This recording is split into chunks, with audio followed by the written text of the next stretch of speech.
Chapter 6. My first experiences in practice. A strange character.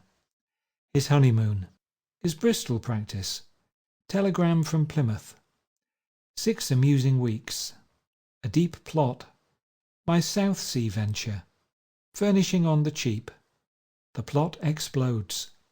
I have now come to the temporary end of my voyages, which were to be renewed in years to come, and I have reached the time when, under very curious circumstances, I endeavoured to establish myself in medical practice.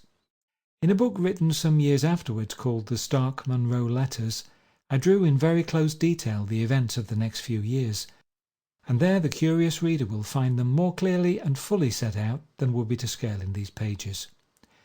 I would only remark, should any reader reconstruct me or my career from that book, that there are some few incidents there which are imaginary, and that especially the whole incident of the case of a lunatic and of Lord Saltire in Chapter 4 occurred to a friend.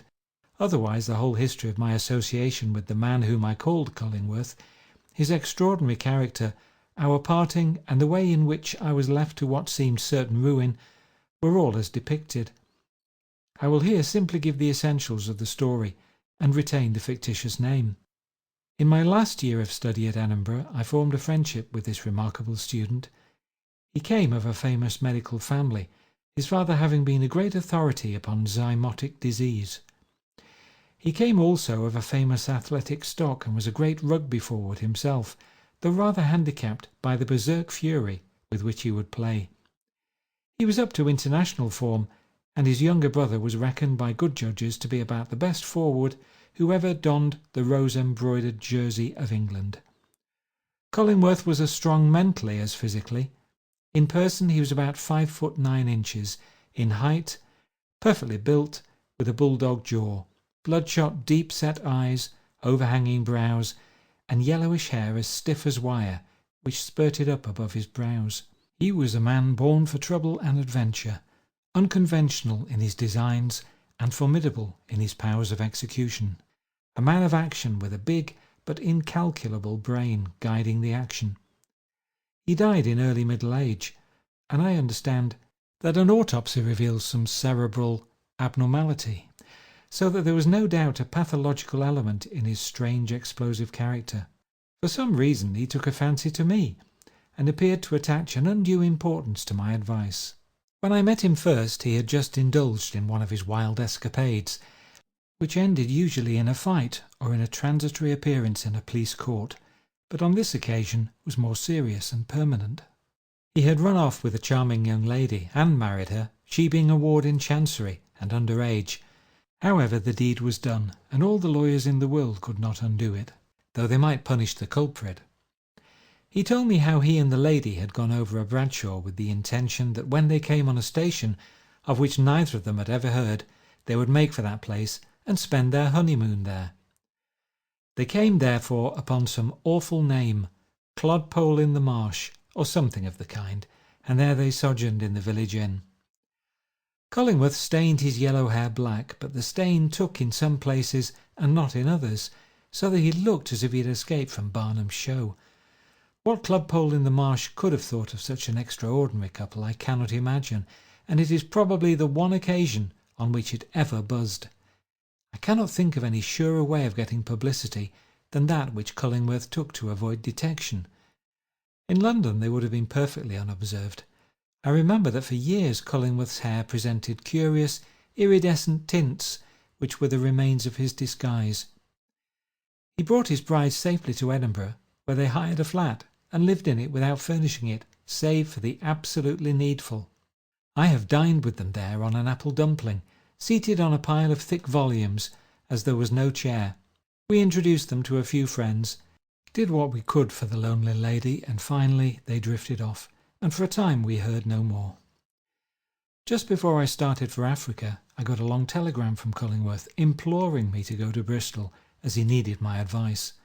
I was in Birmingham, and I set forth at once. When I reached Bristol, he conducted me to a fine mansion, and there poured out his tale of woe. He had started in great style, hoping to rally the remains of his father's patients, but his money had run out. He was dunned by his tradespeople. There were no patients, and what was he to do? We had a joyous, riotous time for 2 days, for there was an exuberant atmosphere about the man which rose above all trouble. The only advice I could give was that he should make a composition with his creditors. I heard afterwards that he assembled them, addressed them in a long and emotional speech, reduced them almost to tears with his picture of the struggles of a deserving young man, and finally got a unanimous vote of confidence from them with full consent that he should pay at his own leisure. It was the sort of thing that he would do, and tell the story afterwards with a bull's roar of laughter which could be heard down the street. When I had been back a couple of months from Africa, I received another telegram. He always telegraphed and never wrote, which ran in some such way as this: "Started here last June. Colossal success. Come down by next train if possible. Plenty of room for you. Splendid opening." The telegram was stamped Plymouth. The second, even more explosive telegram upbraided me for delay and guaranteed me £300 the first year. This looked like business, so off I went. The events of the next 6 weeks in the late spring and early summer of 1882 were more fitted for some rollicking novel than for the sober pages of a veracious chronicle. The conditions which I found at Plymouth were incredible. In a short time this man, half genius and half quack, had founded a practice worth several £1,000s of ready money in the year. "Free consultations, but pay for your medicine," was his slogan, and as he charged a good price for the latter, it worked out all the same in the end. The mere words "free consultations" attracted crowds. He used drugs in a heroic and indiscriminate manner which produced dramatic results, but at an unjustifiable risk. I remember one instance where dropsy had disappeared before a severe dose of croton oil in a way that set all the gossips talking. People flocked into the town from 20 and 30 miles round, and not only his waiting rooms, but his stairs and his passages were crammed. His behaviour to them was extraordinary. He roared and shouted, scolded them, joked them, pushed them about, and pursued them sometimes into the street, or addressed them collectively from the landing. A morning with him when the practice was in full blast was as funny as any pantomime, and I was exhausted with laughter. He had a well-worn volume on medical jurisprudence, which he pretended was the Bible, and he swore old women on it that they would drink no more tea. I have no doubt he did a great deal of good, for there was reason and knowledge behind all that he did, but his manner of doing it was unorthodox in the extreme. His wife made up the prescriptions at a pigeon-hole at the end of a passage, and received the price which was marked on the label, carried down by the patient. Every evening Cullingworth walked back to his great residential house upon the Hoe, bearing his bag of silver, his coat flying, his hat on the back of his head, and his great fangs grinning up at every doctor whose disgusted face showed at a window. Cullingworth had rigged me up a room, furnished with 1 table and 2 chairs, in which I could take surgical or other cases which he did not care to handle. I fear that my professional manners were very unexciting after his more flamboyant efforts, which I could not imitate even if I would. I had, however, a steady dribble of patience, and it looked as if I might build something up. I went up country once and operated upon an old fellow's nose, which had contracted cancer through his holding the bowl of a short clay pipe immediately beneath it. I left him with an aristocratic, not to say supercilious organ, which was the wonder of the village, and might have been the foundation of my fame. But there were other influences at work, and the threads of fate were shooting out at strange unexpected angles. My mother had greatly resented my association with Cullingworth. Her family pride had been aroused, and justly, as I can now see, though my wanderings had left me rather too bohemian and careless upon points of etiquette. But I liked Cullingworth, and even now I can't help liking him, and I admired his strong qualities and enjoyed his company and the extraordinary situations which arose from any association with him. This resistance upon my part and my defence of my friend annoyed my mother the more, and she wrote me several letters of remonstrance which certainly dealt rather faithfully with his character, as it appeared to her. I was careless of my papers, and these letters were read both by Cullingworth and his wife. I do them no injustice in saying this, for they finally admitted it. Apparently he imagined, he was a man of strange suspicions and secret plottings, that I was a party to such sentiments, whereas they were actually called forth by my defence of him. His manner changed, and more than once I caught his fierce grey eyes looking furtively at me with a strange sullen expression, so much so that I asked him what was the matter. He was actually scheming my ruin, which would be nothing financially, since I had nothing to lose, but would be much both to my mother and me if it touched my honour. One day he came to me and told me that he thought my presence complicated his practice, and that we had better part. I agreed in all good humour, assuring him that I had not come to hurt him, and that I was very grateful for what he had done, even if it came to nothing. He then strongly advised me to go into practice myself. I replied that I had no capital. He answered that he would see to that he would allow me £1 a week until I got my feet under me, and that I could repay it at leisure. I thanked him warmly, and after looking at Tavistock, I finally decided that Portsmouth would be a good place, the only reason being that I knew the conditions at Plymouth, and Portsmouth seemed analogous.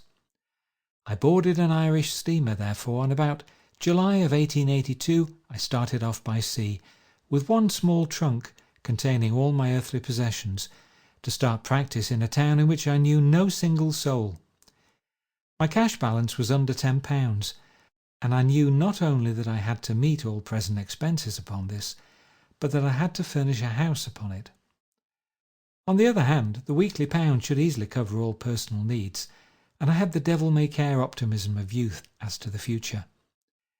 When I arrived at Portsmouth, I went into lodgings for a week.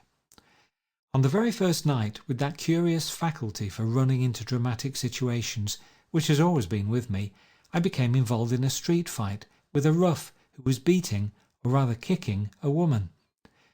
It was a strange start, and after I began my practice, one of the first people to whom I opened my door was this very rascal.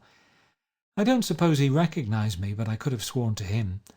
I emerged from the fray without much damage, and was very glad to escape some serious scandal. It was the second time that I had got knocked about in defence of beauty in distress. I spent a week in marking down the unoccupied houses, and finally settled at £40 a year into Bush Villa, which a kindly landlord has now called Doyle House. I was terrified lest the agent should ask for a deposit, but the name of my C.B. uncle as reference turned the scale in my favour. Having secured the empty house and its key, I went down to a sale in Portsea, and for about £4 secured quite a lot of second-hand, possibly tenth-hand, furniture. It met my needs and enabled me to make one room possible for patients, with 3 chairs, a table, and a central patch of carpet. I had a bed of sorts and a mattress upstairs. I fixed up the plate which I had brought from Plymouth, bought a red lamp on tick, and fairly settled down in receipt of custom. When all was done, I had a couple of pounds in hand. Servants, of course, were out of the question, so I polished my own plate every morning, brushed down my front, and kept the house reasonably clean. I found that I could live quite easily and well on less than a shilling a day, so I could hold out for a long period. I had at this time contributed several stories to London Society, a magazine now defunct, but then flourishing under the editorship of a Mr. Hogg. In the April 1882 number, I had a story, now happily forgotten, called Bones, while in the preceding Christmas number I had another, The Gully of Blueman's Dyke, both of them feeble echoes of Bret Harte. These, with the stories already mentioned, made up my whole output at this time.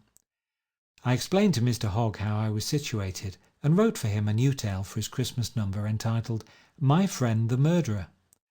Hogg behaved very well and sent me £10, which I laid by for my first quarter's rent. I was not so pleased with him when, years later, he claimed the full copyright of all these immature stories, and published them in a volume with my name attached. Have a care, young authors, have a care, or your worst enemy will be your early self. It was as well that I had that £10, for Cullingworth, having learned that I was fairly committed, with my lease signed, now hurled his thunderbolt, which he thought would crush me. It was a curt letter, not a telegram for a wonder, in which he admitted that my letters had been read, expressed surprise that such a correspondence should have gone on while I was under his roof, and declared that he could have nothing more to do with me. He had, of course, no real grievance, but I am quite willing to admit that he honestly thought he had. But his method of revenge was a strange example of the schemings of a morbid mind. For a moment I was staggered, but my boats were burned and I must go forward. I sent back a derisive reply to Cullingworth and put him out of my head forever. Indeed, I heard of him no more until some 5 years later I read the news of his premature death. He was a remarkable man and narrowly escaped being a great one. I fear that he lived up to his great income and left his wife but poorly off.